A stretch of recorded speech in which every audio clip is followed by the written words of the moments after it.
दोस्तों रशिया के leading universities MBBS engineering और भी सारे कोर्सेज जो है उसका एडमिशन प्रोसेस जो है शुरू हो चुका है। अगर आपको एडमिशन चाहिए तो जल्दी से मेरे इस नंबर पे कांटेक्ट कीजिए। इन सारे यूनिवर्सिटीज के साथ इंडीवर्ल्ड टीम का डायरेक्ट टाई अप है, कोई भी थर्ड पार्टी इन बिटवीन नहीं है, इसलिए हम आपको सबसे ज्यादा लॉजिकल और रीजनेबल रेट में जो है एडमिशन दिलाते हैं।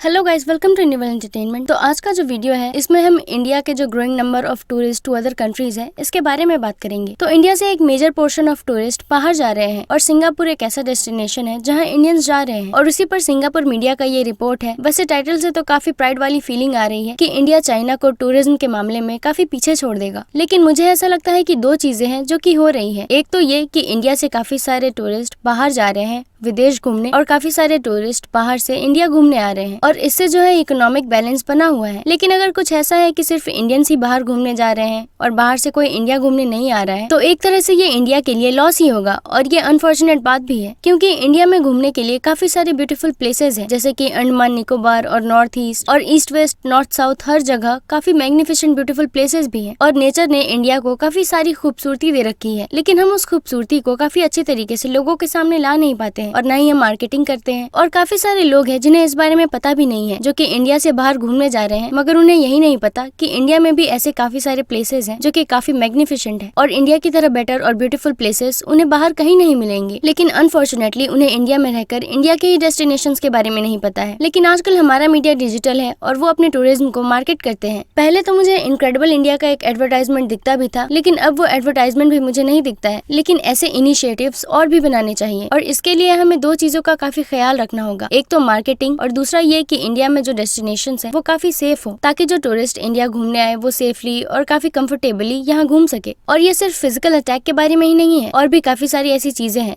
जैसे कि स्कैमर्स या फिर फॉरेनर्स को कुछ चीजें काफी ज्यादा दामों में बेचना। इन सब चीजों को कम करना चाहिए। काफी सारे ऐसे घूमने वाले प्लेसेस हैं जहाँ पर ये सब कुछ होता है, जहाँ पर टूरिस्ट को लूटा जाता है इसी तरह झूठ कहकर और फेक प्राइसेस बताकर। मगर अब इंडिया में भी ऐसे काफी सारे फिक्स प्राइस के शॉप्स खुल गए हैं, लेकिन काफी सारे गाइड्स हैं और वहाँ पर स्कोप भी है कि हम हर किसी के लिए फिक्स प्राइस रखें और हर चीज का एक यूनिफाइड रेट हो और उस टूरिस्ट को ये एक्सपीरियंस ना करना पड़े कि उसके साथ इंडिया में स्कैम हुआ है और वो अगर भारत से लौटे तो एक अच्छे एक्सपीरियंस के साथ। तो चलिए हम सभी ये वीडियो देखते हैं और वीडियो देखने के बाद हम काफी सारे इंटरेस्टिंग कमेंट्स भी पढ़ेंगे।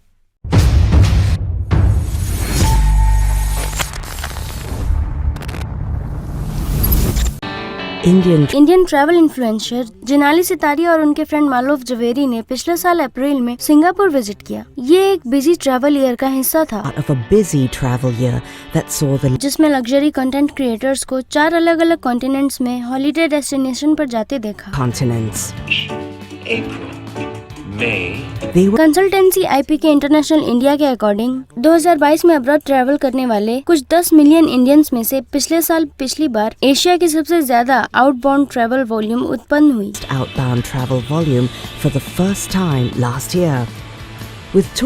चाइना, साउथ कोरिया और जापान से ज्यादा सब कॉन्टिनेंट के टूरिस्ट के साथ साउथ कोरिया एंड जापान और इंडियंस के लिए टॉप 5 डेस्टिनेशन दुबई था और उसके बाद यूएस, थाईलैंड, सऊदी अरेबिया और सिंगापुर थे। Saudi Arabia and Singapore. What I love. जो मुझे सिंगापुर के बारे में पसंद आया वो ये था कि वहाँ करने के लिए काफी कुछ है और देखने के लिए भी काफी कुछ है। जैसे कि आप जानते हैं कि हम सिंगापुर को अर्बन जंगल, एक कंक्रीट जंगल के रूप में जानते हैं, but it has a soul और ये काफी हरा भरा है और साफ है। और मुझे लगता है कि वास्तव में मुझे सिंगापुर की ओर अट्रैक्टिव करने वाला फैक्ट ये था कि ये सेफ है, जिससे कि एक अकेली फीमेल ट्रैवलर जा सकती है और वहाँ रह भी सकती है और आप सिंगापुर में सेफली ट्रैवल कर सकते हैं और ये काफी साफ है। टूरिज्म बिजनेस का ये कहना है कि इंडियन मार्केट हमेशा से स्ट्रॉन्ग रहा है, लेकिन साल के फर्स्ट क्वार्टर में इंडिया से टूरिस्ट अराइवल साल दर साल 3 गुना ज्यादा हो गए हैं। More than tripled year on year. इसीलिए बिजनेसेस इस मार्केट को पूरा करने के लिए ज्यादा एफर्ट लगा रही है, क्योंकि इंडियन मार्केट हमारे टॉप 5 में से है। हमने डेफिनेटली इंडियन टूरिस्ट का इन्फ्लक्स देखा है जो हमारी कंट्री में आते हैं और हमारे होटल्स में 57% इंडियन गेस्ट बिजनेस पर हैं और बाकी के 43% यहाँ अवकाश पर हैं। इसीलिए ये श्योर करना जरूरी है कि होटल में उनके बेसिक नीड्स पूरे हों। हमने इंडियन ब्रेकफास्ट सिलेक्शन के साथ साथ लंच और डिनर को भी कस्टमाइज किया है, जहाँ हमारे पास एक ट्रेडिशनल और एथनिक इंडियन क्रूज के साथ एक पूरा मेन्यू है। हमारे होटल में हमारे पास रंग महल रेस्टोरेंट भी है। on top, और इसके साथ साथ हम हमारे रेस्टोरेंट में वेजिटेरियन ऑप्शन भी प्रोवाइड करते हैं जो कि उन इंडियन गेस्ट के लिए काफी सुटेबल है। which is very much suited for that Indian guest. I think my और मुझे लगता है कि मेरा एकमात्र प्रॉब्लम लिमिटेड वेजिटेरियन फूड था, क्योंकि मेरा सिंगापुर जाने का मेन पर्पस, मेरा मेन गोल जो था वो उस कल्चर को एक्सपीरियंस करना था, मेनली हॉकर कल्चर। और मुझे अच्छा वेजिटेरियन फूड ढूंढने में काफी प्रॉब्लम भी हुई और यही एकमात्र कमी थी। was my only drawback. So there's a huge सो वहाँ एक बड़ा मार्केट है और भीड़ भी है जो वेजिटेटिव फूड की प्रॉब्लम की वजह से ट्रैवल नहीं करते। तो ये कुछ ऐसा है जो अगर कम हो जाए या इंक्रीज के रूप में हो तो लोग निश्चित रूप से सिंगापुर जाएंगे। Singapore a lot. Singapore shopping के पैराडाइज के रूप में सिंगापुर का रेपुटेशन एक और ड्रॉ है। उनमें से ज्यादातर दो चीजें हैं जिनके बारे में वो पूछेंगे कि वो होटल चाहते हैं, ये इंडिया है क्योंकि वो यहाँ शॉपिंग के लिए जाना चाहते हैं। वो सिंगापुर में नाइट वेस्ट नहीं करना चाहते हैं, वो शॉपिंग के प्लेस पर जाते हैं और आधी रात के 2 बजे तक शॉपिंग करते हैं। before the पेंडेमिक के पहले चाइना आउटबाउंड टूरिस्ट के लिए वर्ल्ड का टॉप सोर्स था। post महामारी के बाद ट्रैवल की रिकवरी अभी भी गति पकड़ रही है and और लंबी अवधि में इंडिया की डेमोग्राफिक्स का मतलब है कि इसमें अपने एशियन नेबर को टूरिज्म जाइंट के रूप में राइवल करने का पोटेंशियल है। tourism giant. चाइना का एक रैपिडली राइजिंग एजिंग पॉपुलेशन है। इंडिया की जनसंख्या का सिर्फ 7% 65 इयर्स और उससे ज्यादा उम्र का है और चाइना का लगभग 14% है। China's was about 14%. So this हम जिन जेनजी और मिलेनियल्स के बारे में बात करते हैं उनमें इंडिया की पॉपुलेशन का सबसे बड़ा हिस्सा शामिल है और वो एक बहुत इम्पोर्टेंट कंज्यूमर भी है and very important consumer group. क्योंकि उनके पास डिस्पोजल इनकम्स हैं और ये पूरी कंट्री के टूरिज्म की रिकवरी को बढ़ावा दे रहा है। Of the whole country. Jinali जैसी यंग इंडियन भी अपने कंजर्वेटिव पेरेंट्स की तुलना में अकेले ट्रैवल करने के लिए ओपन है। They're more conservative parents.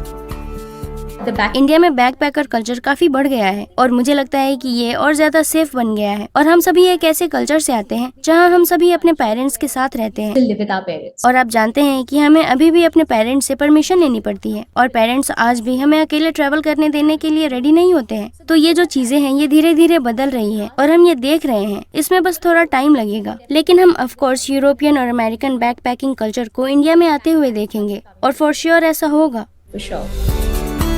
तो इन सभी फैक्टर्स के साथ संयुक्त रूप से क्या इंडिया चाइना को आउटबाउंड टूरिज्म के सबसे बड़ी संख्या वाली कंट्री के रूप में पीछे छोड़ सकता है? Perhaps one day. शायद एक दिन ये हो, मगर अभी नहीं।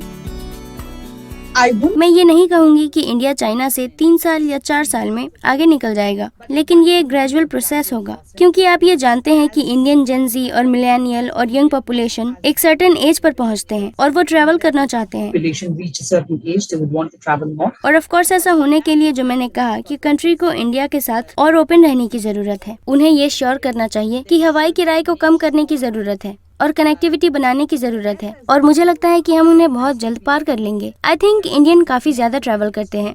कोविड ने वास्तव में सब बदल दिया है। सॉरी टू से, मगर फैमिलीज में काफी सारे लोगों की सैड डेथ हुई है और आप जानते हैं कि लोगों की लाइफ छोटी होती है और मुझे लगता है कि ये कुछ ऐसा है जिसने इस माइंडसेट को बदलना स्टार्ट कर दिया है कि हमारी लाइफ छोटी है और हम सभी चीजों के होने का इंतजार नहीं कर सकते हैं। हमें अपनी प्रायोरिटीज से बाहर निकलने की जरूरत है और इसके लिए काम करना स्टार्ट करना चाहिए।